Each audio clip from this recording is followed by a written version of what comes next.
김문수가 아니라 김덕수가 됐잖아요. 저희는 두 명하고 싸운 거예요. 이길 수가 없는 구조였습니다. 압니다. 대선이 지나고 난 다음에 그럼 어떻게 될 거냐. 이런 얘기까지 나와요. 전당대회 안 한다는 거예요. 내년 6월에 있을 지방선거까지 전당대회 안 하고 비대위 체제로 쭉 가고 비대위원장까지 다 구해놨다는 말까지 돕니다. 그 얘기는 전당대회 하면 한동훈 후보가 다시 복귀할 수 있으니까. 복귀 가능성 원천 차단. 하나 더 나가서 한동훈 후보에 대한 축출 작업이 있을 거다. 당내 게시판 문제라든지 이런 거 해가지고 윤리 열어가지고 이런 얘기까지 돌아요. 그럼 그 뒤에 누가 있느냐. 여기까지 생각하면 참 참담합니다. 제가 페북에다가 당원 가입 해달라고 썼잖아요. 제가 국민님에서 좋은 정치 해서 1000만 배 소용을 드리겠습니다. 결국은 정치는 그런 것 같아요. 국민의힘이 굉장히 어렵고 좀 부족해 보이고 하시잖아요. 그걸 바꿀 방법은 상식적인 분들이 많이 들어오실 거예요. 그게 유일한 방법입니다. 그것만 해주시면 나머지는 제가 하겠습니다. 상식적인 분들한테 많이 권유해 주세요. 그게 나라를 정상화하는 길이고 양극단의 정치를 막는 길이잖아요. 사실 이번 선거에서 좀 아쉬웠던 부분 중에 하나는 4월 10일 날 선거. 네, 안녕하세요. 네, 오늘 화요일 날 또 반갑게 뵙겠습니다. 먼저 인사부터 하고 시작하도록 하겠습니다. 네, 주니키님, 한도영쌤, 오늘 방송 재미있겠네요. 네, 잘 들을게요. 아이고, 감사합니다. 67년생 한동훈님, 네, 안녕하세요. 잘 듣겠습니다. 사필기정님, 안녕하세요. 네, 반갑습니다. 장수봉님, 방송 잘 듣겠습니다. 감사합니다. 오늘 제가 한 5분 정도 늦은 게 이제 필리핀이 이제 본격적인 우기로 접어들었거든요. 그리고 비가 어, 꽤 많이 와요. 하루에도 원래 필리핀이 그 우기라고 그래도 하루에 한 번 정도 오는데 요즘은 하루에 한 서너 번씩 오는 거거든요. 폭우식으로. 그래서 지금 좀 약간 필리핀 인터넷 사정이 좀 안 좋습니다.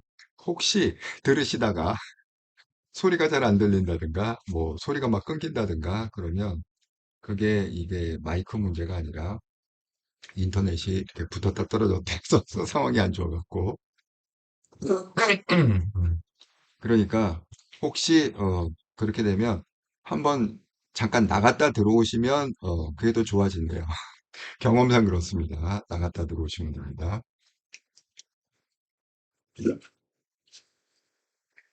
정말 이렇게 열악한 필리핀 상황에서도 주구장창 방송을 하는데 대한민국이 좀 변해야 되지 않겠습니까? 아이고 신영님 반갑습니다. 신영님 몸은 이제 몽골 생각이 나. 근데 확실히 여행을 젊어서 가야 될 것 같아. 예, 나이 들면 뭐 60세 이상이면 말도 안 태워준다. 그 서러워서 어떻게 해요? 60세 이상 가면.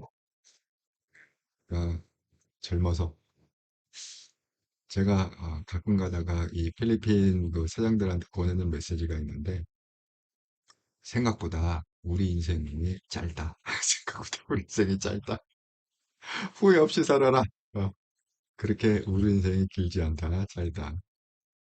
아닌데 사실 뭐 100살까지 산다고 그러지만 아니 100살까지 건강하게 살면 좋죠. 근데 막판에는 뭐 거의 뭐 누워 있거나 막 이렇게 해갖고 100살까지 살면 그거 참 본인도 힘들고 주변 사람도 힘들 것 같습니다. 어쨌든 건강하게 하루하루 즐겁게 행복하게 사시길 바라겠습니다. 네, 주님께처럼 끄끄끄. 네, 주님. 6년생 한동훈 제가 만난 대학생 한동훈 있었어요. 주님하고도 또 어떻게 아시나? 족보를 따져보면 또 어떻게 겹치는 게 있을까요? 사실 이름 세 글자가 같기가 좀 쉽지 않거든요.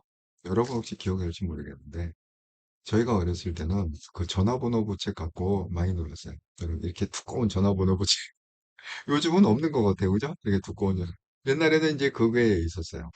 그러면 거기서 내 이름을 막 찾는 거야. 혹시 동명이인이 막 찾는데 뜻밖에요. 예를 들어서 그 이름이 영희 있잖아요. 우리가 뭐 그 국어책에 옛날에 뭐 영희야, 철수야 뭐 이렇게 하고 초등학교 그책이 있지 않았습니까? 국민학교 때. 그러면 그 어느 성씨건 뭐 김영이건 뭐 이영이건 최영이건 와 영이란 이름 정말 많다. 철수란 이름도 정말 많더라고요. 전화번호 옛날에 그런 기억이 납니다. 근데 한동훈 사실 한동훈이란 이름은 흔한 이름은 아닌데요, 그죠? 왜냐하면 일단은 한씨가 그렇게 많지가 않잖아요. 그래서 뭐 김동훈, 이동훈 이렇게는 좀 확률이 있어도 한씨가 일단은 많지가 않았고 그렇습니다. 근데 한동훈이라는 이름이 좋은 것 같아요. 한동훈 대표도 정말 똑똑하고 지금 그 6, 7년생 한동훈 님도 얘기하는 폼새가 거의 한동훈 대표만큼 예, 굉장히 샤프하고 똑똑하신 것 같습니다. 그래서 혹시 손자, 손녀 이름을 갖다 질 때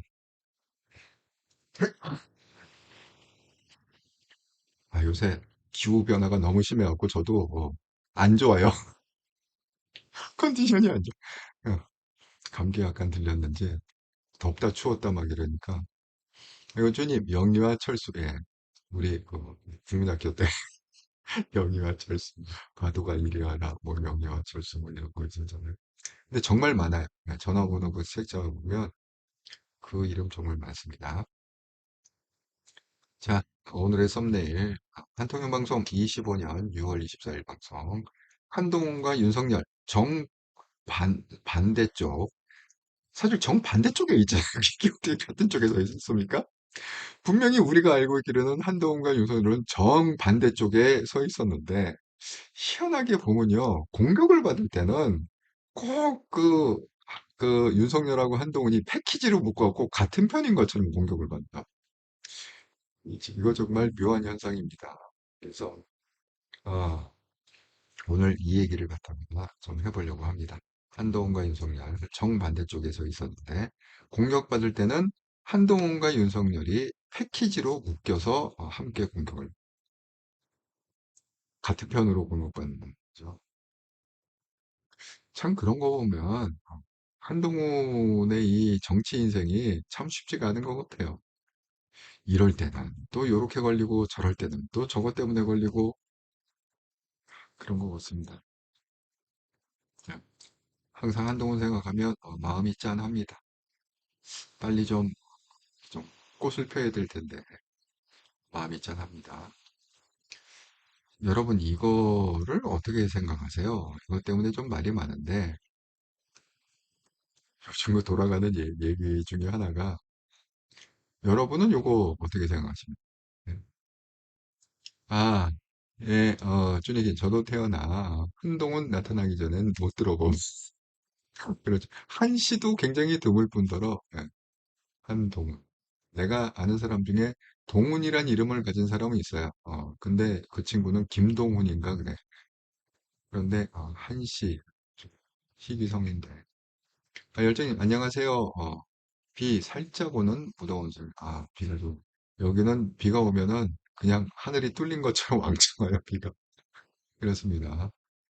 그리고 날씨 요정님, 반갑습니다. 자, 여러분 이거 어떻게 생각하세요? 그 유일하게 장관이 한 명 유임이 됐는데 그 송미령 농림축산부 식품장관이 유임이 됐다고 합니다. 그래서 이거 뭐 물어봤나 봐요. 왜 유임을 시켰느냐? 윤석열 대통령 때 발탁된 사람을 안 자르고 왜 유임을 시켰느냐?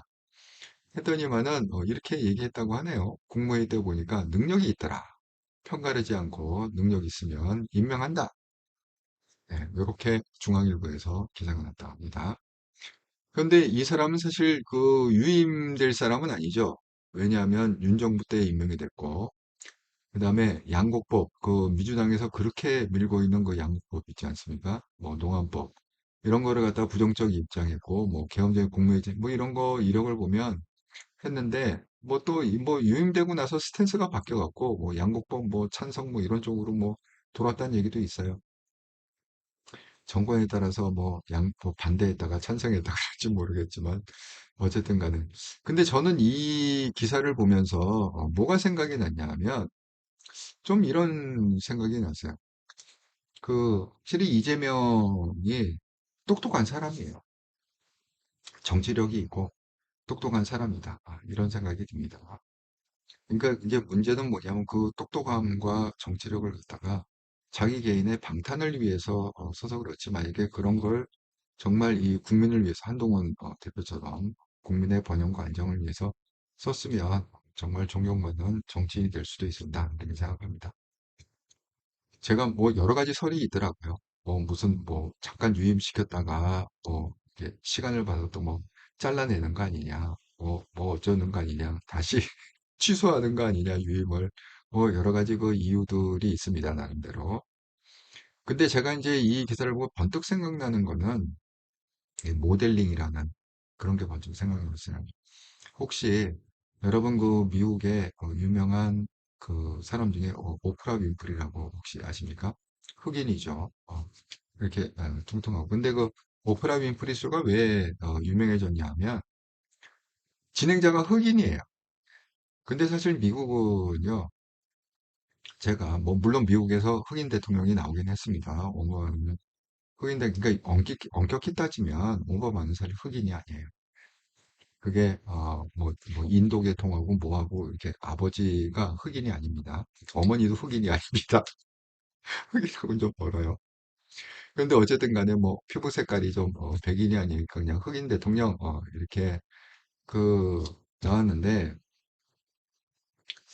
여러분 이거는요, 제가 지어낸 얘기가 아니라 실질적으로 미국에서 많이 그렇게 일반적으로 얘기하는 얘기 중에 하나예요. 그게 뭐냐면 여러분 그 오프라 윈프리가 말을 잘해서 그러면 그렇게 돈을 떼부자로 돈을 내고 그 쇼가 토크쇼죠. 토크쇼가 유명해지고 그 유명한 일화가 뭐냐면 오프라가 너무 떼돈을 벌어갖고 그 쇼를 할 때 방청객이 쭉 있을 거잖아요. 그러니까 유명하니까 방청객이 굉장히 많겠죠. 뭐 조그만 뭐 별로 유명하지 않은 건 뭐 방청객이 뭐 몇십 명 이렇게 앉아 있겠지만 그렇게 유명한 쇼에는 뭐 몇백 명, 뭐 천 명, 뭐 이 정도 큰 스튜디오에서 할 거 아닙니까? 거기다가 시계를 뿌린 적이 있어요. 시계를. 냈다, 받아라! 시계를, 그 비싼 시계를 갖다가 뿌린 적. 잠깐 뭐 그런 식의 이벤트를 갖다가 또 많이 해서 또 유명해지기도 한 게 뿐입니다. 그런데 이게 미국에서 흔히 있는 뭐 여러분 한 번쯤은 들어봤을 거야. 흔히 있는 약간 음모론 쪽에서 그 일반적으로 하는 얘기가 뭐냐면 왜? 왜 그러면 오프라 윈프리는 흑인에도 불구하고 그렇게 방송에서 유명한 방송가가 됐고 또 유명한 그런 토크쇼 진행자가 되었고 정말 우리나라 뭐 수천억 뭐 이게 자산가가 되고 왜 그렇게 됐을까? 그 사람이 똑똑해서 그런가 뭐 물론 그런 면도 있을 거예요. 뭐 재능도 있고 그랬는데 음모론에서 이제 어떤 얘기가 나오냐면 백인들이 만든 흑인 모델이다. 이게 핵심을 얘기하자면 그 얘기. 근데 이게 왜 미국에서 이런 음모론들이 없어지지 않느냐? 그 이유가 있어요.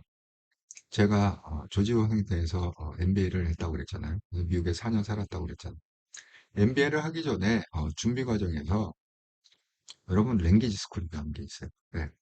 그래서 거기서 왜냐하면 이제 이 MBA를 하려면 두 가지를 시험을 봐야 되는데 첫째는 토플을 봐야 되고 토플이 그 점수가 딱 있어요. 학교마다 요구하는 점수가 딱 정해 있어요. 그러니까 그걸 일단 넘어야 되잖아요.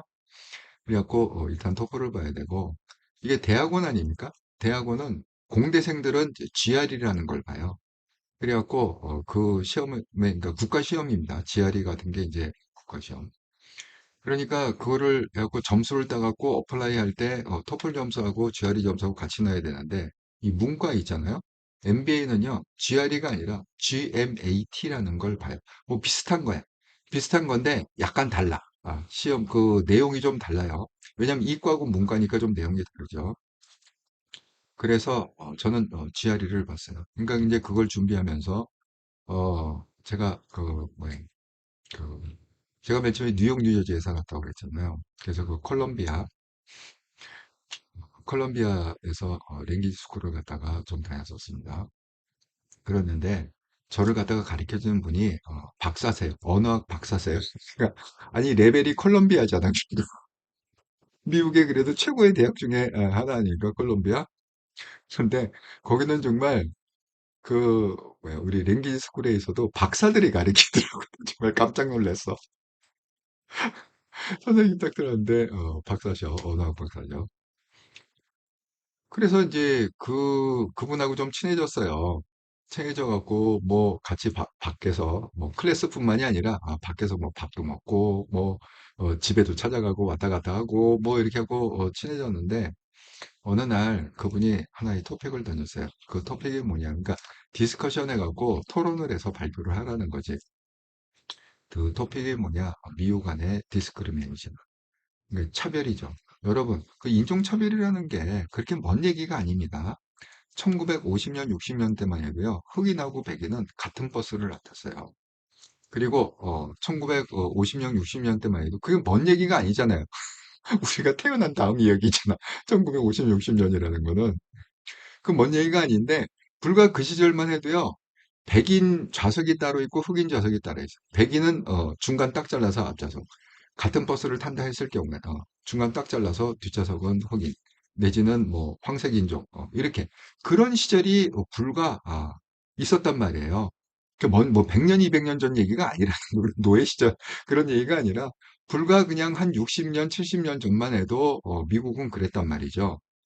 그랬는데 투표권도 없었습니다. 흑인은 투표권도 없고 여자한테 투표권도 주지 않았어요. 미국은 그냥 남자 백인만 투표하고 정치에 참여할 수 있었다. 자, 그래서 이제 거기서 마틴 루터 킹도 나오고 이제 그 난리가 난 거죠. 그랬는데 그분이 그걸 던져준 거예요. 디스크리미네이션. 인종차별에 대해서 너희들은 어떻게 생각하고 뭐 토론. 근데 그 결론이 뭔지 아세요? 그래서 뭐 여기 거기 뭐 일본 사람도 있고 왜 랭귀지 스쿨이니까 미국인은 없잖아요. 미국인은 없고 다 뭐 중국에서 온 사람, 타이완에서 온 사람, 일본 또 한국 뭐 이렇게 갖고 외국인만 장딱 학생이 있어 갖고 막 토론할 거 아닙니까? 그랬는데 제가 아직도 잊혀지지 않은 게 뭐냐면 그 언어학 박사를 받았다는 그러니까 그분이 제가 그 MBA 이제 친해져 갖고 그분이 제가 조지 웸슨의 MBA 어플라이 할 때 추천서를 써주거든요.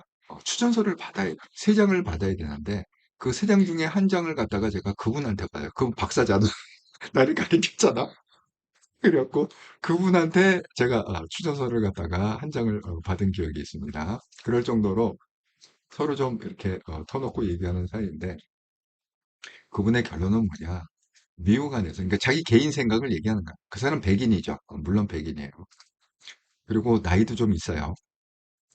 자기 개인 생각을 얘기하는데 자기는 미국 안에서 디스크리미네이션, 인종차별이라는 게 더 심해지면 심해졌지 이게 평균적으로 가지 않는다고 생각한다. 정말 충격받았습니다. 그분의 나는 그래도 결론이 어떻게 그분의 결론이 어떻게 나올 줄 알았냐면 야 시대가 바뀌었는데 무슨 놈의 인종차별이냐 앞으로는 뭐 누구나 다 공평하게 근데 제가 그 얘기를 듣고 미국에 미리 가서 공부했던 친구들이 있을 거 아닙니까? 그래서 이제 만나서 얘기를 들어보면 진짜예요. 왜냐하면 시티뱅크에 다니던 친구가 있었는데 거기서 딜러를 했습니다. 외환 사고 팔고 뭐 주식 사고 팔고 이런 거 있잖아요. 근데 제가 아는 좀 나이 든 사람도 있고 내 친구도 있고 뭐 이러는데 중간에 다 그만둬야 돼. 왜 그만둬야 되냐면 이 한국인으로서 올라가는 게 한계가 있어요. 근데 그거는 똑같아. 한국인이 아니래도 뭐 일본이건 일본 사람이건 누구 올라가는 게 한계가 있어요. 왜? 은행장은 앵글로색슨만 되는 거야. 은행장이 한국 사람이 될 수가 없는 거야. 그러니까 시티뱅크의 은행장은 무조건 앵글로색슨 쪽에서 돼야 되는 거예요. 여러분 케네디가 왜 유명해진 거 같습니까?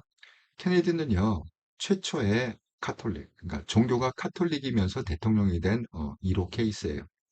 그 정도로 미국이라는 게요 올라가면 올라갈수록 굉장히 따져요. 여러분 영화 보면 제가 영화를 좋아한다고 그랬잖아요. 영화 보면은 미국 영화 보면 이런 거 많이 나오죠. 그냥 모르는 사람끼리 바에 가고 그냥 술 한잔 마시고 서로 하룻밤 자고 그 다음날 뭐 헤어지는데 어떻게 애가 생겨갖고 영화 중에 그런 스토리가 있어요. 젊은 친구들이 굉장히 유명한 영화인데 지금 영화 제목이 기억이 나는데 굉장히 서정적이고 유명한 영화인데 그냥 남자하고 여자 젊은 친구들이 그렇게 이렇게 그 바 같은 데에서 뭐 기타 치고 하고 하다가 서로 딱 눈이 맞아갖고 하룻밤을 자요. 그러고 헤어져. 근데 애가 성장을 했어. 근데 그 성장한 그 꼬마애, 뭐 한 9살? 9살, 8살 되는 그 꼬마애가 그 자기 아빠를 갖다가 찾아가는, 나중에 만나는, 아주 그 짠한 영화가 있어요. 여러분, 그런 영화를 보면 다 미국이 그렇게 돌아갈 거죠. 뭐, 그냥 좋으면 그냥 자고 뭐 하고 애 낳고 뭐 이렇게 하고 또 이혼을 이럴 거겠죠. 그렇지 않습니다. 이게 상류 사회로 올라가면 올라갈수록 걔네들도 가문 따지고요, 집안 따지고, 가문 따지고, 집안 따지고, 어쨌든 간에 굉장히 보수적이고 엄격해요. 네, 그렇습니다. 그러니까 오프라 윈프리를 갖다가 케이스로 모델로 흑인의 모델로 만들었대. 왜? 흑인들이 여러분 LA 폭동사고 그거 기억하시죠? 왜 폭동이 났습니까? 결국 너희들이 우리 흑인들 쥐어짜갖고 너희들만 그리고 그걸 갖다가 살짝 돌려갖고 한인한테 돌린 게 그게 LA 폭동 사건이잖아요. 그러니까 백인한테 가는 그 이 분노 폭발을 갖다가 백인들이 살짝 튼 거죠. 살짝 틀어갖고 야 생각해봐. 야, 너 지금 그 흑인 지역이 되게 어렵게 사는 지역이 많거든요. 되게 한국 분들이요, 흑인 지역에서 슈퍼마켓하고 무슨 과일 가게하고 세탁소 해갖고 그 코 묻은 돈을 그 당시에 많이 이렇게 벌어요. 벌어갖고 좋은 집 사고 좋은 차 타고 이렇게 살던 거. 그걸 갖다가 이제 살짝 돌린 거죠. 그래서 그 LA 한국 분들이 엄청나게 피해를 많이 본 사건인데 그 똑같은 거예요. 흑인들이 막 불만이었고 폭동이 일어나면은 야, 그럼 뭐라 그래? 백인들이 뭐라고 그래야겠어요? 그거는 너희들이 노력을 안 해서 그런 거야. 야, 오프라 윈프리를 봐봐. 아니, 흑인이면서도 저렇게 막 떠갖고 스타가 되고, 막 수천억씩 가다해갖고, 막 시계를 갖다 그냥 뿌리고, 수천 명한테 뿌리고, 이렇게 떵떵거리고 살잖아. 그러면 이제 말을 못 하는 거죠, 흑인들이. 그래서 그런 얘기가 있습니다. 제가 이거를 갖다가 이재명이 이 송미령을 갖다가 유임을 했다. 이 얘기를 딱 듣고 송미령, 이재명이 평소에 뭐 알기나 할까요? 그리고 국무회의 열어봐야 뭐 한두 번 열었을까요? 국무회의를 뭐 이렇게 자주 열겠습니까? 대통령 된지 얼마 됐다고 국무회의를 얼마나 열었겠어요? 예? 그런데 그럼에도 불구하고 이 송미령인 사람을 갖다가 유임을 시켰다. 왜 유임시켰냐 물어봤더니 국무회의 때 보니까 능력이 있더라. 아니, 국무회의 그 짧은 시간에 사람의 능력이 어떻게 평가가 됩니까? 이게 뭐예요? 마치 백인들이 그러니까 음모론입니다. 진짜인지 아닌지는 몰라요. 미국에서 많이 도는 얘기야. 그걸 소개하는 거예요. 미국에서 음모론 차원에서 오프라 윈프리를 갖다가 그렇게 백인의 모델로 세워갖고 흑인들을 갖다가 입을 콱 쳐닫게 하듯이 이재명이 이런 송미령이라는 사람을 갖다가 유임함으로 해서 야, 나는 너희들이 능력만 있으면 뭐 국힘이건 뭐건 상관없어. 다 임명할 수 있어? 라는 상징성을 한번 보여준 게 아닌가. 진짜인지 아닌지는 알 수가 없죠. 뭐, 제가 뭐 이재명 속에 들어갔다 나온 것도 아니고. 근데 저는 이걸 이 기사를 보면서 그 생각이 딱 떠올랐습니다. 예, 이게 백인들의 음모론, 그 오프라 윈프리 생각이 갑자기 딱 났습니다. 예. 주님, 이재명 똑똑 안 하다고 생각하고 사기꾼이라고 생각합니다. 잔머리가 많이 돌아가? 아이고, 야. 쭈니키님, 한정현 쌤도 100만 가서 구족대들에게 시계를 막 정말 100만 가면은 시계 뿌릴 만도 하겠네요. 생각해보니까. 감사합니다. 쭈니키님. 이렇게 축복을 해주셔서. 지금 뭐, 10,000명 조금 넘으니까, 뭐야, 100배, 100배, 10배도 아니고, 2배도 아니고, 10배도 아니고, 100배가 돼야, 구독자가 100만 명이 되겠어요. 지금 10,000명 정도 넘으니까. 황견수님, 아이고, 반갑습니다. 이재용 군은 버카주법, 대장동 몸통, 얄팍하고 잔머리 교활하고, 철판, 소름 끼쳐요. 네. 근데 결론은 대통령이 돼서 정말 아이러니하죠. 그러니까 이거를 갖다가 필리핀 그 사업하시는 분들, 그러니까 필리핀도요, 제가 그랬잖아요. 필리핀은 80%가 굉장히 어렵게 살아요. 하루 세 끼를 걱정해야 되는 게 한 80%고, 그리고 뭐 중산층이 이제 그 한 15%, 한 18% 정도 있고 아주 부자들이 있어요. 우리가 상상을 못할 정도의 항상 해외에 무슨 출장하고 그럴 때 비즈니스 클래스하고 퍼스트 클래스를 타고 다니는 이 상상도 우리도 사실 마음대로 비즈니스 클래스나 퍼스트 클래스를 갖다 개인 돈 내고 못 하잖아요. 사진을 찍어 왔어. 지금 제 그 아는 분 중에 하나가 지금 지난주에 만나갖고 사실 제가 뭐 몇 주 동안 막 해외를 갔다 한번 돌으려고 하는데 이제 사진을 보내와서 퍼스트 클래스에 퍼스트 클래스에 딱 사진을 갖다가 비행기에서 찍어서 보내더라고요. 그런 분들은요 생각을 하고 살아요. 그러니까 먹고 살기가 힘든 사람은 생각을 못하죠. 하지만 상위 한 1%에서 3%의 사람 있잖아요. 정말 부를 갖다가 좀 한국 사람이 상상도 못할 그런 삶을 사는 사람들이 있습니다. 그런 사람들은요, 저한테 물어봐요. 대통령에 대해서 이재명 대통령 어떻게 생각하냐. 그리고 그 전에 윤 대통령, former president는 어떻게 생각하느냐 물어봅니다. 그만큼 이 돌아가는 거를 그 사람들도 관심 있게 본다는 거죠. 뭐 한국뿐만이 아니라 뭐 미국, 트럼프의 얘기에 대해서도 물어보고, 넌 트럼프가 어떻게 생각하느냐 이렇게 물어보고 그렇습니다. 그런데 지금 이재명 대통령 내가 뭐라고 설명해야 될지 참 난감했어요. 물어볼 때 그걸 어떻게 설명해야 될지 참 난감했습니다. 김혜성님, 이태강이라는 사람 아세요? 윤석열 탄핵 반대했던 사람인데, 김문수로 넘어와서 지지했던 사람인데, 김문수가 뒤로 뭔 짓을 하는 것 같아요? 이태강 검색해 보세요. 문수 굉장히 지저분한 사람이네요.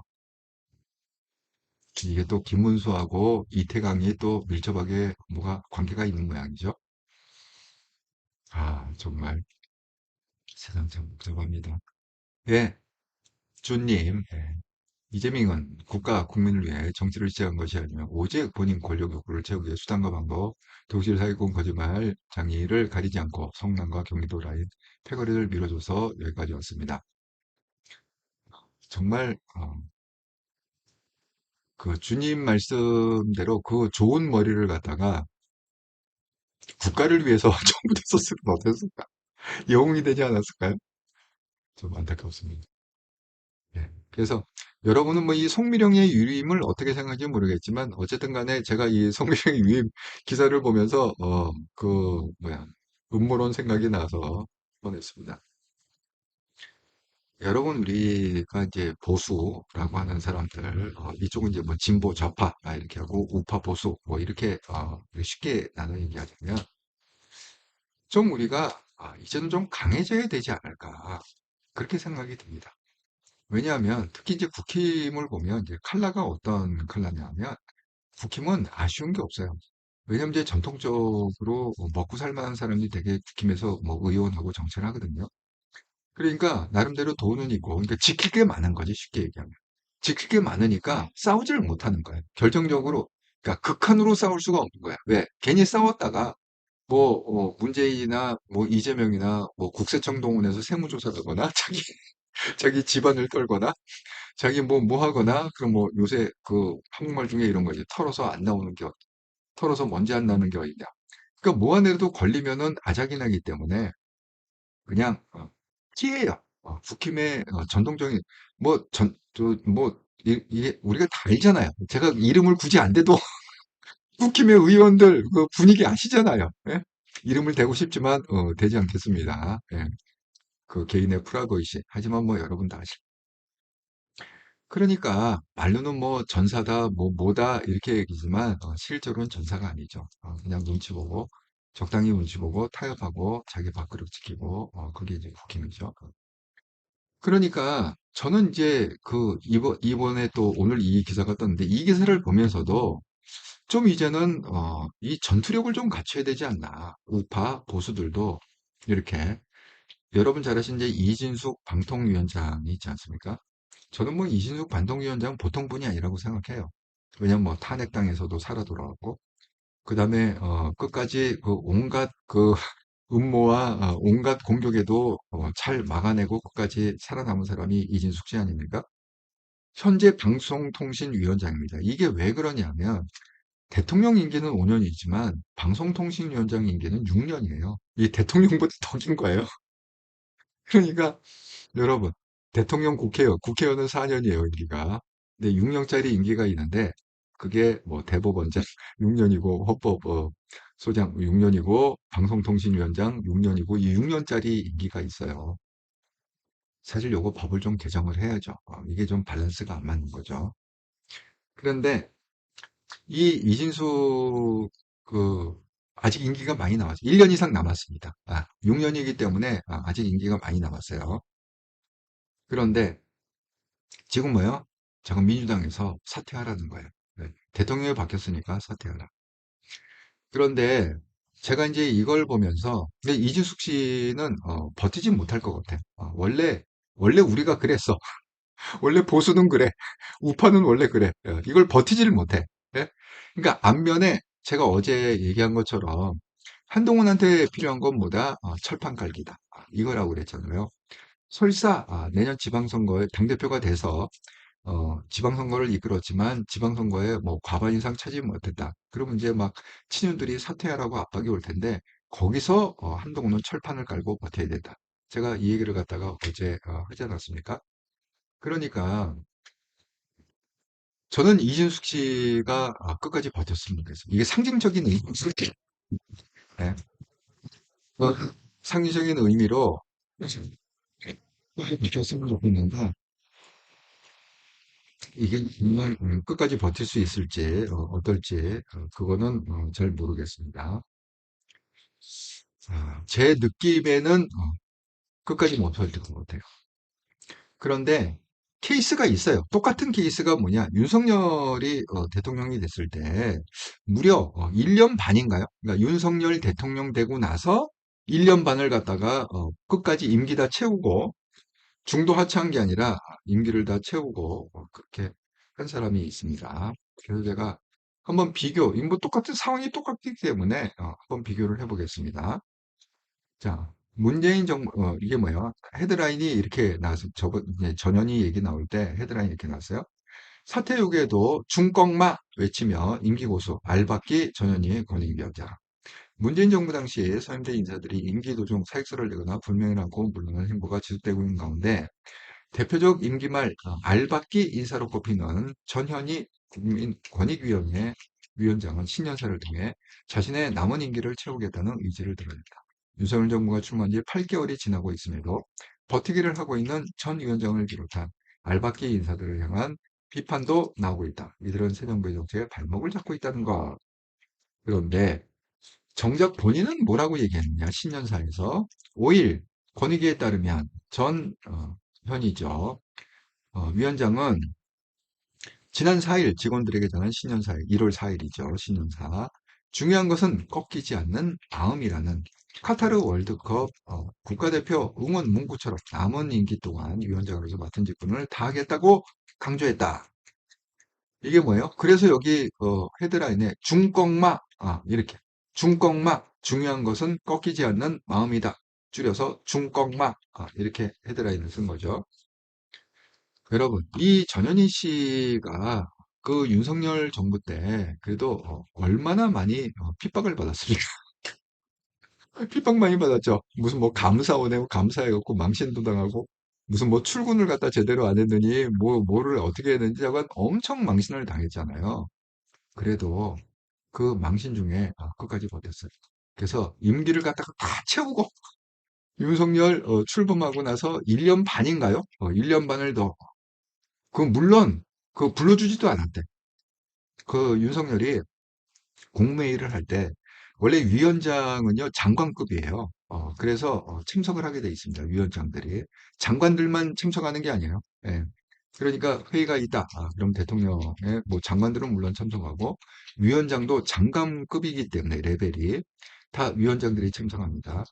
그런데 이 전현희 권익위원장은 아예 윤석열이 부르지도 않는데 그렇게 냉대를 당하고 구박을 받으면서도 끝까지 굽히지 않고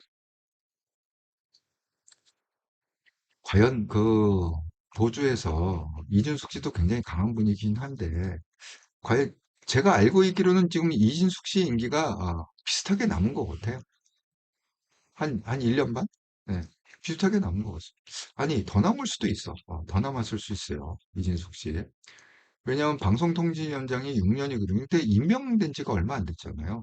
1년 반이 아니라 뭐 엄청 많이 남았을 수도 있겠네. 그런데 과연 버틸까? 우리 만원빵 합시다. 오랜만에 오랜만에 말 나온 김에 만원빵 합시다. 저는 이준숙 씨가 임기를 갖다가 못 채우고 중간에 사퇴한다에 만원을 걸겠습니다. 예. 여러분은 어디 거시겠습니까? 여러분이 거시면 여러분이 많으면 제가 만원씩 쏴드릴게요. 제가 맞으면 여러분들이 만원씩 쏴주세요. 만원빵 한번 해봅시다. 그만큼 지금 그 보수는요, 아직도 등 따숩고 배부르다. 아직도 기름기가 아직도 많이 차 있다. 여러분, 우리가 나라의 역사를 보면요, 나라가 망할 때는 뭐 조직이 망하고 나라만 딱 있습니다. 여러분 혹시 그 이 역사가 왜 중요하냐면 지중해를 갖다가 한때 다른 도시국가들이 있어요. 여러분, 베니스에 가보셨습니까? 해상 도시죠. 예. 정말 베니스를 방문해 보시면, 정말, 배들이 떠다니고, 그, 뭐야, 물 위에다가, 다 이렇게 집을 졌습니다. 초가집이 아니라 번듯한 집들이에요. 굉장히 좋은 집들이 물 위에 이렇게 서 있습니다. 그래서 그 베니스가 그 조그만, 그 도시국가죠. 옛날엔 다 도시국가죠. 그 도시가요, 지중해를 갖다가 무려 한 200년을 지배를 해서, 역사를 보면 그렇습니다. 그 조그만 도시가 지중해를 200년을 지배를 했어요. 그런데 왜 200년을 지배할 수 있었느냐? 초기에는요, 어떻게 했느냐? 목숨을 걸었어요. 왜? 자기네들 아니, 집도 지금 그 질 데가 없어갖고, 땅이 없어서, 땅이 없어서 질 데가 없어갖고, 물 위에다가 집을 짓는, 그 사는 민족 아닙니까? 그 베니스의 도시에 사는 분들이. 그러니까 뭐예요? 이거 아니면 죽잖아. 그러니까 정말 그때는 배고픈 시절이었고 아주 강인했죠. 그래서 배를 타고 나가고 지중해 그 모든 해안에 있는 도시들을 다 정복하고 지배를 했습니다. 그런데 그게 이제 1세대의 그런 게 강인함이 이제 2세, 3세 가면 점점 기름기가 끼잖아요. 부유해지고. 자, 어떻게 망했느냐? 이게 정복을 하다 보니까 이 사람들이 이 농경지를 갖다가 정복을 하기 시작한 거예요. 그러니까 해상이 아니라 바다가 아니라 그 농경지를 정복했잖아요. 거기서 농사를 짓기 시작한 거예요. 자, 농사 안전빵이잖아요. 아니, 위험이 없잖아요. 예, 봄에 씨 뿌려갖고 쭉 하면 항상 가을에 일정하게 열매를 맺고 추수할 수 있는 이렇게 안정적으로 베니스의 민족들이 안정적으로 가는 순간에 이제 배에 기름기가 시작하고 야성이 없어지고 타락하고 결국은 다른데 정복당해 갖고 망하는 거죠. 200년 역사가 그렇게 갔습니다. 그러니까 보수가 살아남으려면 이제는 우리가 배고파야 된다. 이 배에 기름기를 빼야 된다. 이제는 거꾸로 이제 문재인 한번 누렸잖아요. 또 이재명이 됐잖아요. 그러니까 이제 좌파들이요. 점점 이제 배에 기름기가 끼기 시작했어요. 이 안락하고 편하고 돈을 갖다가 모으고 부유하고 이런 맛을 갖다가 지금 계속 보고 있거든요. 그러니까 진보가 좌파들이 옛날만큼요. 그래 투쟁적이지 않아요. 왜냐하면 저희가 학교 다닐 때 그 투쟁했던 그 학생 운동했던 애들 뭐 살벌하잖아요. 정말 목숨 걸고 하잖아요. 막 도망다니면서 하잖아요. 지금 그렇습니까? 좌파들이 뭐 도망다니면서 합니까? 뭐 합니까? 배에 기름 끼고. 여러분 그 노조위원장 하면 수십억의 연봉이죠. 그래서 노조위원장 선거할 때 뭐 제가 그냥 들은 얘기인데 그 노조위원장 선거할 때 뭐 수십억 뭐 수백억을 뿌린다고 합니다. 막 이게 국회의원 선거하듯이 대통령 선거하듯이 왜 일단 되면은 모든 부와 권력을 갖다가 누리는 자리이기 때문에 그렇게 노조위원장 되려고 길을 쓴다. 그러니까 점점 좌파들도요, 이게 배에 기름기가 끼고 돈 맛을 알게 되는 거예요. 그러면 이게 균형을 잡으려면 어떻게 되느냐? 걔네들은 돈 맛을 알고 배에 기름기가 되고, 이렇게 물렁물렁해지고, 평안을 누릴 때, 우파들은, 와신 상담하고, 뼈를 깎고, 해갖고, 배고픔과, 허리띠 졸라매고 해서 야성을 키워야 된다는 거죠. 저는 정말 이진숙 위원장이 임기를 다 채우기를 정말 바라겠습니다. 하지만 제가 만원빵 거는 건 뭐냐? 결국은 이진숙 위원장은 사퇴를 할 거다. 임기를 못 채울 거다에 만원빵을 걸겠습니다. 아직도 보수는 멀었다. 아직도 보수의 분위기는 배에 기름기 찌고 야성이 없는 게 보수다. 이렇게 제가 말씀을 드립니다. 여러분 트럼프 얘기는 워낙 지금 언론에서 많이 떨기 때문에 굳이 제가 얘기하지 않겠습니다. 정말 대단한 사람이다 이렇게 생각합니다. 왜 한동훈이 이 양쪽에서 지금 이렇게 이지매를 당하느냐? 저는 이게 제가요 오늘 그 썸네일로 올린 그 사진이 있지 않습니까? 저는요 이 사진이 이 역사에 기록된 사진이라 생각합니다. 이 사진은 길이길이 보존되고 한국의 정치사에 반드시 이 사진은 남을 거다 이렇게 생각을 합니다. 여러분 다 기억하시죠? 윤석열이 대통령 될 때 한동훈 당대표를 갖다가 면담하자 뭐하자 하여튼 기껏 한다는 얘기가 뭐예요? 미군이 미군이 쓰다 남은 그런 미군이 옛날에 이걸 갖다 창고로 아니고 식당으로 썼나 뭐로 썼나 그랬대요. 예. 그걸 갖다가 개조해서 만든 무슨 회의실 비슷한 그런 거죠. 그런 거에다가 큰 사각 테이블 놓고 턱 손을 올려놓고서 마치 교장 선생님이 물론 불량 학생 앉혀놓고 훈계하듯이 째려보면서 네가 지금 나한테 해보겠다는 거야? 라는 그 표정으로 이 사진은 잊을 수가 없습니다. 역사의 길이 남는 사진이다. 이걸 보면 명확하죠? 예? 아니 우리가 보기에는 와 아직도 딱 100분이 지금 계속 보고 계시는데 숫자 좋습니다. 100 완전 수죠. 구독과 좋아요, 알람 한 번씩 좀 눌러주시면 정말 감사하겠습니다. 자, 이걸 갖다 딱 보면 누구나 예? 한동훈이라는 누구나 우리 같은 사람들이죠. 한동훈 지지자들은 당연히 윤석열과 한동훈이 한 몸이라고 생각해요. 말도 안 되는 얘기죠. 윤석열과 한동훈은 대척점이 있었습니다. 항상 반대쪽에서. 예. 윤석열은 누구하고 한 몸이 김건희하고 한 몸이었고 한동훈은 이 나라하고 한 몸, 국민하고 한 몸이잖아요. 그러니까 국민을 제대로 하고 나라를 제대로 살리겠다 하고 항상 김건희에 대해서 이렇게 하면 안 된다 저렇게 하면 안 된다 윤석열에 대해서 이렇게 하면 안 된다 계속 심지어는요 가장 결정적인 게 뭐죠? 계엄을 갖다 했을 때도 한동훈이 제일 먼저 막았습니다. 대척점에 있었습니다. 계엄을 갖다가 야당이 막은 게 아니야. 이재명이 막은 게 아니에요.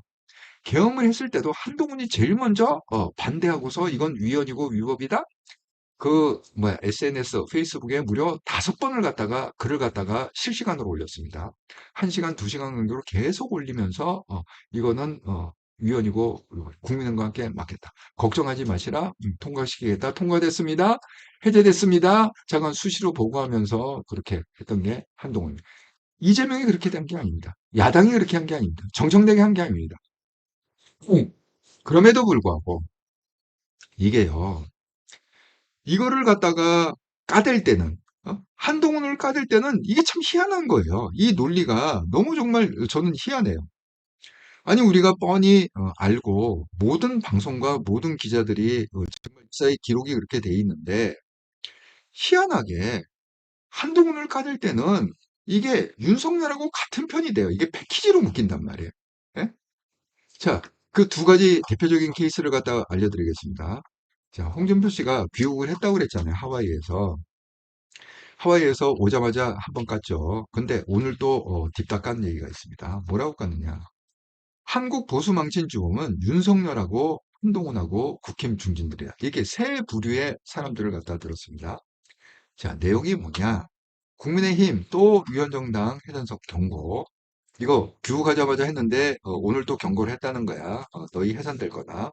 국힘 통진당이라고 얘기하죠. 박근혜 시절에 위원정당이었고 해산됐다. 그게 통진당입니다. 신세 면치 못할 것이 통진당처럼 국힘도 해산될 거다. 그런 예언을 갖다가 홍준표가 다시 했다. 내용을 보면 이렇게 되죠. 최근 홍 전 시장은 3대 특검, 김건희 특검, 내란 특검, 해병대 특검을 고리로 이재명 정부가 국민의힘을 상대로 위원정당 해산 진반을 청구할 것이라고 경고하고 있다. 홍준표 이날도 속수무책으로 당할 것이고 종국적으로 2014년 해산돼 통진당 신세를 면치 못할 것이다.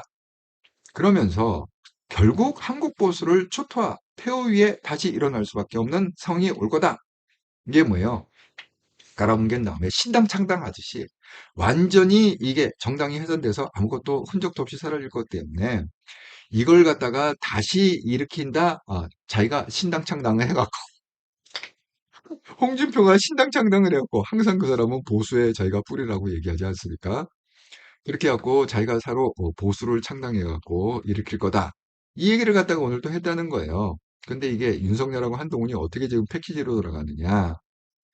자, 홍준표 시장이 이날 페이스북에서 한국 보수 세력을 망친 주범은 윤석열, 한동훈 두 용병, 항상 용병이라고 얘기해요.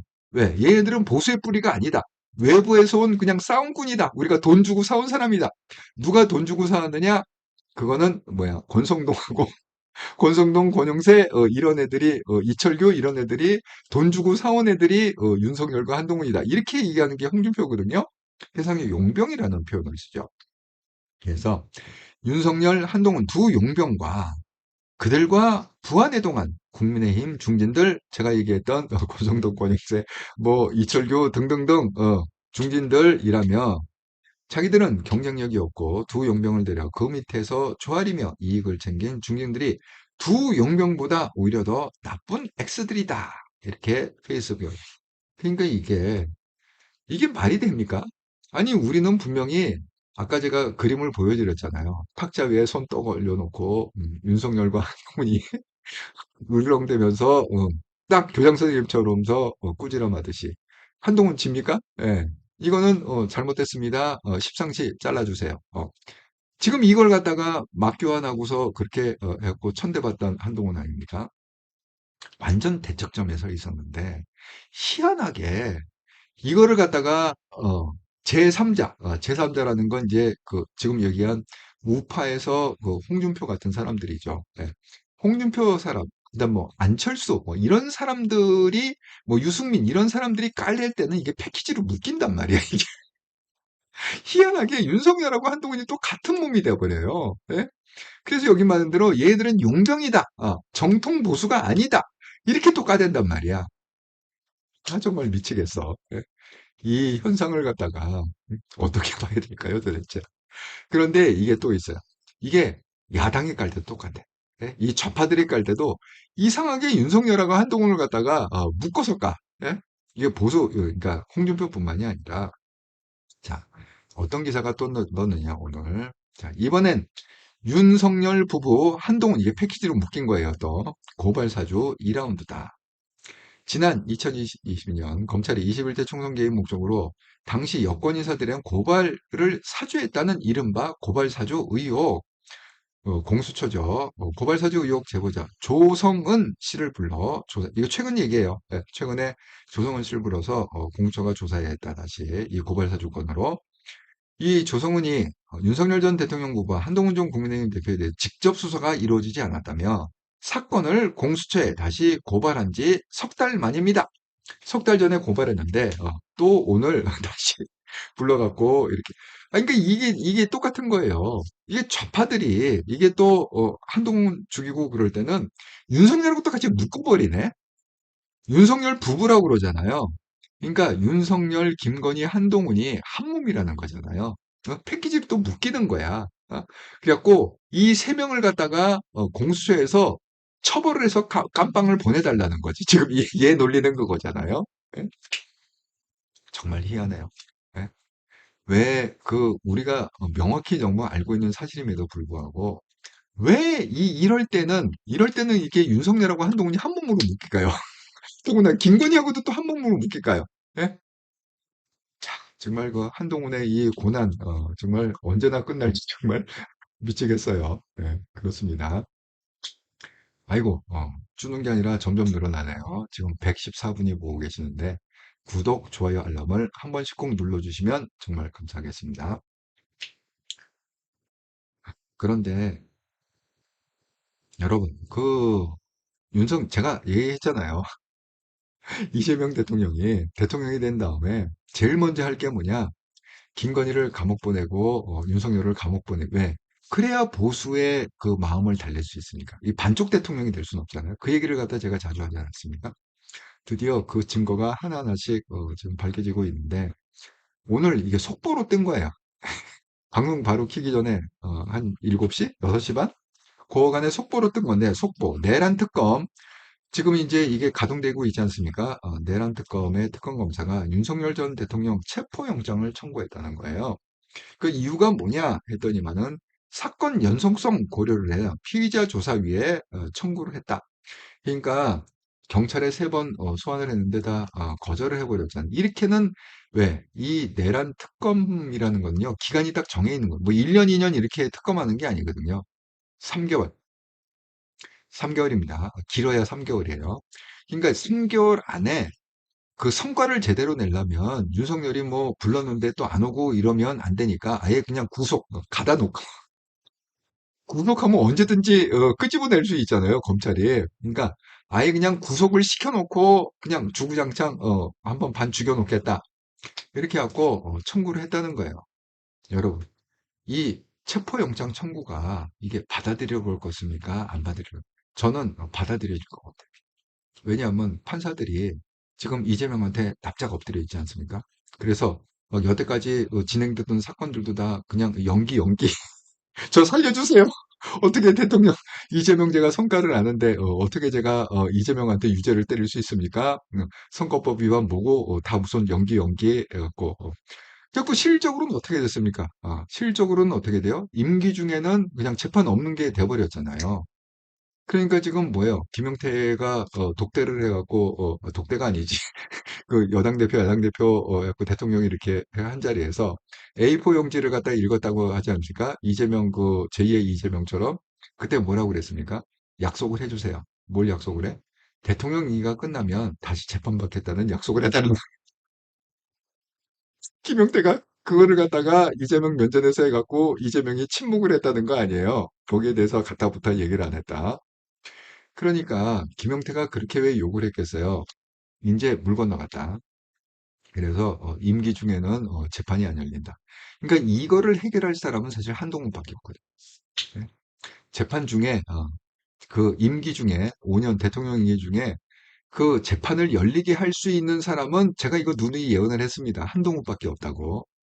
그래서 어쨌든 그 한동훈이 길을 찾아야 된다.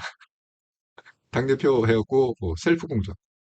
당대표 되라는 건 뭐예요? 공천을 안 주니까. 예. 근데 공천권이 당대표한테 다 있잖아요.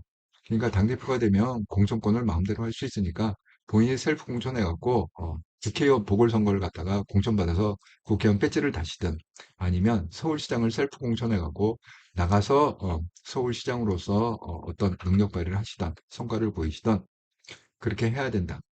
그러니까 이걸 갖다가 5년을 못 채우고 중간에 또 우리가 이제 조기 대선이죠. 쉽게 얘기하면 윤석열처럼 조기 대선을 하려면 그 역할은 한동훈밖에 할 사람이 없어요. 아무리 찾아봐도 고성능 능력이 안 되고 뭐 다른 사람 능력이 안 됩니다. 아무리 뭐 홍준표가 날구겨고 떠들어도 돼도 그 사람은 무능해요. 능력이 안 돼요. 그걸 갖다가 끌어낼 수 있는 능력이 안 됩니다. 그러니까 검수완박을 갖다가 검수원복시킨 그 한동훈의 능력을 저는 믿습니다. 네. 그래서 어쨌든 그 윤석열하고 김건희는 이게 형이 1, 2년이 아니라 10년, 20년 해갖고 골로 갈 것 같다. 이런 생각이 듭니다. 그런데 그 골로 가는 사람한테 한동훈을 왜 패키지로 영위하는 거지 도대체? 아니 한동훈하고 윤석열이 똑같습니까? 예? 캐릭터가 똑같아 정반대 아닙니까? 한동훈하고 김건희가 똑같습니까? 예, 계속 반대하고 계속 코멘트 했던 사람 아닙니까? 그런데 공격할 때는 또 패키지로 뭉치면 어이가 없다. 그러니까 한동훈 참 외롭다. 이런 생각이 듭니다. 그럴수록에 여러분 요즘 그 진종호 의원이요. 그 지난번에 이제 숭실대에서 했고 뭐 오늘은 또 서울대에서 그런 당원 한동훈 지지자들 당원 가입 책임 당원 가입 책임 당원 1,000원이면 됩니다. 예. 뭐 1,000원이면 요새 과자도 제대로 못 써먹는 돈이죠. 파리바게트에서 1,000원짜리 빵이 없어요. 빵값이 너무 올라가고 1,000원짜리 빵이 없어. 예? 그 1,000원입니다. 아끼지 마시고 책임당원 이왕 당원 가입할 거 1,000원씩 그렇게 자동 이체하셔갖고 꼭 책임당원이 왜 중요해요? 투표권이 있으니까 당대표를 갖다가 뽑으려면 투표를 해야 될 거 아니야. 예? 그냥 당원은 투표권이 없습니다. 그냥 1,000원씩 투자하셔갖고 한 달에 한동훈 대표를 꼭 당대표로 좀 뽑자. 그래서 지금 진정호 의원이 열심히 그 리크루트를 하고 있어요. 당원 가입해달라고. 좀 여러분 정말 우리가 좀 많이 협조합시다. 그래서 100만 명만 좀 모읍시다. 한동훈을 지지하면 책임당원 100만 명을 모아갖고 반드시 당대표 돼서 셀프 공천 받아서 서울시장으로 뭐 방향을 잡던 국회의원으로 방향을 잡던 한동훈의 마지막 전치로 한번 승부를 걸 수 있도록 우리가 좀 도와줘야 된다. 제가 그렇게 말씀을 좀 드립니다. 주디키님 비 올 땐 구독, 좋아요, 알림 설정. 지금 비가 오는 모양이죠? 예, 그렇습니다. 그래서 정말 요즘은요, 여러분 기사 한번 검색해보세요. 한동훈 기사가 나오질 않아요. 나오질 않아. 그만큼 지금 한동훈이 어려운 처지에 있다는 거예요. 한동훈 기사가 안 나와요, 요즘은. 그럴수록에 우리는 열심히 한동훈 얘기를 해야 된다. 한동훈에 초점을 맞춰서. 지금 그 친한이라는 채널들도요, 한동훈 얘기 안 합니다. 왜? 한동훈 얘기 잘못했다가 괜히 찍혀갖고, 왜? 한동훈 얘기 해봐야 좋은 얘기가 없거든. 희망적인 얘기가 없거든. 그러니까 지금 다들 한동훈 채널에서 지지하는 채널에서는 무슨 얘기하냐면 이재명이 왜 거길 안 가느니 왜 그걸 갖다가 트럼프하고 협조를 하느냐 뭐 이재명 가는 얘기 뭐 김민석 그 말이 되는 얘기냐 주진우 너무 잘하고 있다 뭐 자관 그런 엄한 얘기들만 계속해요. 예? 근데 그런 얘기는 백날 떠들어봐야 한동훈한테 아무 도움이 안 돼요. 그렇게. 지금은 제가 그랬죠. 한동훈을 위해서 건전한 토론을 해야 된다. 한동훈이 가리를 갖다가 책 열어놓고 딱 좁히지 말고 모든 가능성을 열어놓고 우리가 하나하나에 대해서 이게 뭐가 좋고 뭐가 나쁘고 장단점과 장단점 끊임없이 토론하고 토론해서 한동훈의 길을 갖다가 우리가 얘기를 해야 된다. 이렇게 말씀을 드렸습니다. 한동훈 씨는 오늘도 변함없이 주구장창 한동훈 얘기만 오늘도 했습니다. 자, 지난 일주일 동안 한통령 채널에 후원해주셔서 정말 감사드립니다. 구독원, 기업은행제로 후원해주신 분, 윤종주님, 함다롱님, 예, 감사합니다. 슈퍼챗 멤버십은 없었고요. 특별히 그 윤종주님이 10만원, 이게 거금을 갖다가 후원을 해주셔서 일주일 동안 감사의 마음을 전합니다. 이게 우연인지 어쩐지 모르겠는데요. 이 10만원 후원이요. 이게 뜻밖의 계속되고 있어요. 매주마다 희한하게 요즘은 10만 원씩 10만 원씩 이렇게 보내기 쉽지 않잖아요. 그런데 이번 주에도 그렇고 지난주에 지지난주도 그렇고 계속 지금 그래도 최소 한 분은 10만 원씩 그 릴레이 10만 원 릴레이가 본의 아니게 되고 있는데 정말 감사합니다. 격려해 주셔서 여러분한테 큰 힘이 됩니다. 여러분의 어떤 그런 것들이 아, 그 아이고 제가 또 여러분이 또 써주신 책글이 있어갖고 제가 안 읽은 부분들이 좀 있어서 한번 여러분의 책글을 이렇게 저는 사실 그 여러분들이 이렇게 책글을 써주고 그러는 데에 대해서 제가 또 많이 배웁니다. 제가 몰랐던 것도 있고 또 좀 참신한 아이디어도 있고 그래서 여러분과 함께 만들어가는 채널이다 이렇게 말씀을 드립니다. 네. 이미 그 넘어간 글이 있기 때문에 제가 핸드폰으로 이번에 체크를 갖다가 한번 확인해서 안 읽은 부분부터 제가 한번 읽어보겠습니다. 아, 김현옥님, 이태강, 횃불 청년단이에요. 정말 여러분, 어디서 이렇게 정보를 쓰는지 모르겠는데, 저보다 훨씬 정보가 많으세요, 여러분이. 아유, 알려주셔서 감사합니다. 김현옥님. 예. 준님, 송미령이 이재명에게 잘 보이려고 했겠지요. 이재명이가 나눠줄 수 있는 자리가 넘치는데 잘 보이려고 노력하는 송미령에게 한 자리 줄 수 있는 거죠. 예, 그럴 수도 있죠. 횃불 청년단은 윤석열 지지 세력인가요? 이진숙 방통위원 잘 버티셨으면 좋겠습니다. 저도 그랬으면 좋겠어요. 정말 뭔가 보수 좀 보여줘야 되는데, 근데 어쨌든 저는 중간에 사퇴한다에 네, 제가 만원빵 했습니다. 두고 봅시다. 어떻게 되는지. 제가 이것도 만원빵 했잖아요. 그 이란과 이라크 전쟁은 오래 가지 않을 거다. 러시아하고 우크라이나 전쟁하고는 완전히 다르다. 빨리 끝날 거다. 만원빵 했잖아요. 오늘 그 뭐야 트럼프가 휴전 선언하지 않았습니까? 그리고 까불지 마라. 이스라엘이나 이란 내 말 들어. 싸우지 마. 이제 내일 1시가 되면은 이게 휴전이 정확히 됐는지 안 됐는지 알 수가 있대요. 24시간.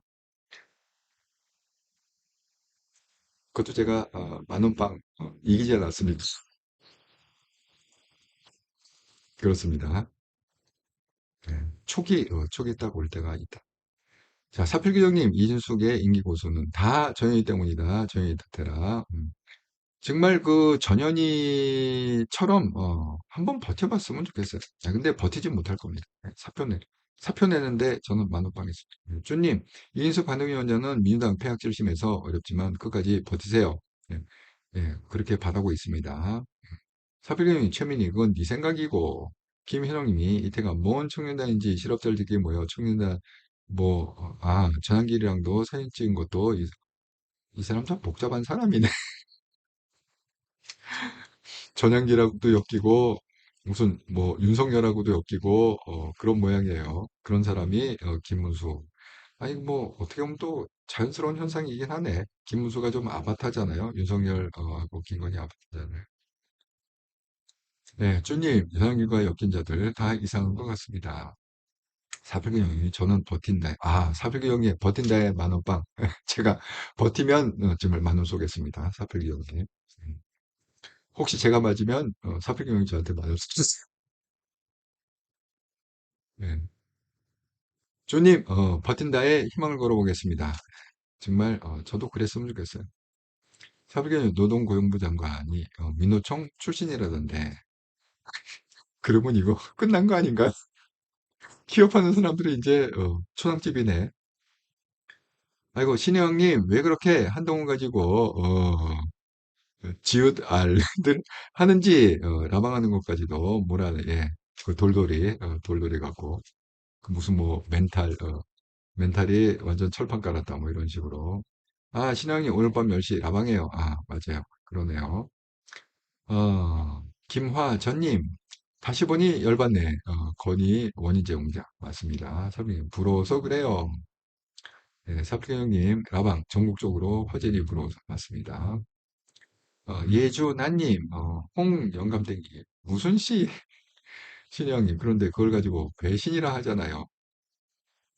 그러니까 이리 없고 저리 없고 얘들은 그냥 정신없이 엮는 거죠. 그냥. 신영님, 내 친구는 한동훈이 조직력이 약해서 안 된다고 딱 잘라 말해 열받더라고요. 사이경선만 아니어도 승산이 있었는데 그래서 말이에요. 맞습니다. 예, 주니키님, 신영님 열 긋는 일 많으시죠? 그러면 한동훈 단톡방으로서 푸세요. 아, 한통령 단톡방은 아주 간단합니다. 그냥 카톡에 들어가고 한통령 세 글자를 딱 치면 딱 뜹니다. 예. 왜냐면 하나밖에 없어요. 두 개 있는 게 아니에요. 그리고 들어올 때는 0101 비번이 01. 왜? 1월 1일 날 만들었기 때문에 1월 1일 0101입니다. 비번도 외우기 쉽습니다. 예. 길화전님, 당대표 먼저 서울시장, 예. 당대표가 돼야 공천을 받을 수 있으니까 서울시장이건 국회의원이건 그 공천 받아야 되는 자리 아닙니까? 걔네들이 주겠어요, 공천을 한동훈한테. 그러니까 그냥 셀프 공천 차원에서 당대표가 꼭 되시라. 이렇게 제가 어제 말씀드렸습니다. 열정님, 오늘 한동훈 라방 10시, 예, 맞습니다. 주니키님, 트럼프에 까부는 사람 한 명 아는데, 예, 열정님. 가영석, 빠스런, 했는 줄 했는데 20일 남미 여행 다녀와서 어제부터 방소가 있더라고요. 남미를 또 갔어요? 남미에 맛들렸네. 네, 67년생 한동훈님, 서울시장이 좋은 게 한동표 시정을 펼쳐서 시세, 국가운영과 차별화 및 비교 우위를 정하면 중수청, 중도, 수도권, 청년, 민심을 취할 수 있는 대선의 큰 자산이 될 수 있다는 것이며 자연스럽게 찍정권에 대한 강력한 견제도 되고요. 저는 그 67년생 한동훈님 말에 동의합니다. 그래서 제가 맨 처음에 그랬잖아요. 한동훈이 딱 그게 안 됐을 때, 그 다음은 어쨌든 간에 무조건 서울시장을 하셔라. 이렇게 얘기했습니다. 아마 서울시장 얘기는 제가 제일 먼저 했을 거예요. 네, 이 한동훈 채널 중에는 제가 제일 먼저 방향을 한동훈 대표님 다음은 서울시장이 되셔야 됩니다. 마지막 승부는 서울시장에서. 어쨌든 서울시장이라는 자리가 지금 그 오세훈 시장이 너무 지금 못해요. 그 역할을 너무 못하기 때문에 서울시장에 앉아 있음에도 불구하고 그러니까 서울시장이 언론에 안 나오는 거예요. 기사에 나올 거리가 없어. 왜? 너무 죽을 수가 있기 때문에. 그냥 앉아서 탱장탱장. 하지만 여러분, 이명박 시절의 서울시장은요, 거의 매일 언론에서 그 이명박 기사, 서울시장 기사가 났습니다. 뭐 청계천 복원이다, 뭐 3.19를 뭐 뭉갠다, 뭐 이 버스를 갖다 어떻게 한다. 여러분 그거 아세요? 동대문 시장 그 안을 갖다가 다 거기다가 무슨 뭐 박물시장처럼 다 꾸민 거 아십니까? 정말요, 그 이명박 대통령이 그런 거는 너무너무 잘한 것 같아요. 어차피 그 동대문 야구장 그런 데 있잖아요. 그게 어차피 그냥 없애려고 했던 거거든요. 너무 오래돼 갖고. 동대문 야구장은요. 정말 제가 이 또 야구를 갖다가 좋아해 갖고 정말 거기를 갔다가 동대문 야구 엄청 많이 중고등학교 때 엄청 많이 갔습니다. 그렇기 때문에 아, 그걸 갖다가 때려 부셔야 될 상황이었는데 그걸 갖다가 잘 개조를 해갖고 그렇게 안에다가 온갖 그런 박물시장처럼 정말 그런 식으로 해갖고 서울시장의 좀 성과를 갖다가 좀 독특하게 지금 이제 AI로 승부를 걸어야지 서울시장을 하더라도 근데 뭐 워낙 아이디어가 많잖아요 한동훈 대표가 그러니까 그런 걸로 사전을 갖다가 잘 성과를 보이면 바로 대통령이 될 것 같습니다. 자, 아이고 오늘도 또 1시간 넘는 1시간 10분 정도 방송을 했는데 여러분께서 이렇게 또 참여해 주셔서 너무 감사드리고요. 그 다음에 한동훈 라방 또 열심히 한다니까 한번 봅시다. 야, 아이고 67년생 한동훈님, 예, 한통령 채널이 미래를 제대로 간파한 선관이고 선구자입니다. 와, 정말 이렇게 또 탁월하신 분한테 이렇게 극찬을 받으니까 제가 또 힘이 납니다. 감사합니다. 67년생 한동님, 예, 이렇게 격려를 해주셔서. 자, 여러분 너무 스트레스 받지 마시고요. 어쨌든 간에 방송 많이 보지 마세요. 예, 방송 봐봐야 볼 게 없어. 저는 방송을 준비하느라고 어쩔 수 없이 보지만 봐봐야 정말 한동훈을 위해서 볼 게 없습니다. 다들 뭐 들어두고만 안 들어두고만 우리가 어쩔 수 없는 그런 상황들인 거죠. 음. 자, 그러면 또 화요일 즐겁고 행복한 화요일 저녁 보내시고요. 저는 또 내일 수요일 저녁에도 변함없이 저녁 7시 30분에 정기 방송에서 반갑게 뵙도록 하겠습니다. 감사합니다.